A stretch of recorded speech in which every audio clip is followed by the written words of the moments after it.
नमस्कार, लक्षवेधीमध्ये आपल्या सगळ्यांचं स्वागत। मी प्रसाद काथे। सांगलीमध्ये अनपेक्षितरित्या अपेक्षित असलेलीच रचना लागतीये की काय असा प्रश्न पडावा। काँग्रेसची परंपरागत जागा असलेल्या सांगली लोकसभा मतदारसंघात काँग्रेसचेच विशाल पाटील कायमस्वरूपी टिकलेले आहेत।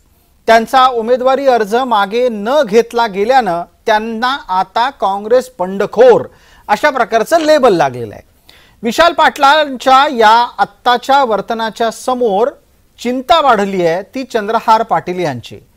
एका बाजूला या लढाईमध्ये 3 पाटील आहेत, संजय पाटील, संजय काका पाटील ज्यांना भारतीय जनता पार्टीची उमेदवारी आहे महायुतीकडून, दुसऱ्या बाजूला चंद्रहार पाटील आणि आता अचानक मध्ये आलेले विशाल पाटील। विशाल पाटलांच्या उमेदवारीच्यामुळे सगळा खेळ बिघडणार आहे आणि तो मवियाला डोकेदुखी ठरणार आहे असं राजकीय विश्लेषक सांगतात। पण जे काही प्रत्यक्षात समोर दिसतंय त्यापेक्षा ही परिस्थिती जास्त आव्हानात्मक येत्या काळात होणार आहे। कारण ज्या पद्धतीने उद्धव ठाकरेंनी सांगलीत ठोकून वाजवून आपला उमेदवार घेतलाय ते पाहता भविष्यात सुद्धा महाराष्ट्रामध्ये काँग्रेसला कोणीही विचारणार सुद्धा नाही। मवियामध्ये अशा प्रकारचं विधान धाडसीरित्या करताना मला काळजी वाटत नाही, कारण तशाच प्रकारचं वर्तन आपल्या समोर दिसतंय।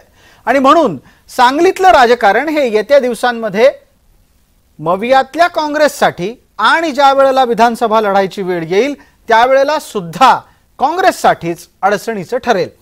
ही सगळी घटना एका बाजूला असताना दुसऱ्या बाजूला काँग्रेसचे नेते फक्त आणि फक्त तोंडाची वाफ दवडतायत।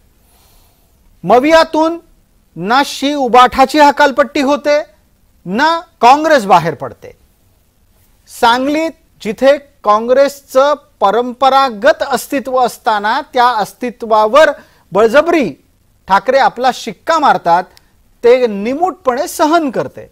ही सगळी सहनशीलता काँग्रेसची एका अर्थाने त्यांना भविष्यात अडचणीत आणेल आणि याच निमित्ताने महाराष्ट्राच्या राजकारणाचे फासे कसे पडतील याबाबतची अधिक चर्चा लक्षवेधीच्या आजच्या चर्चेत।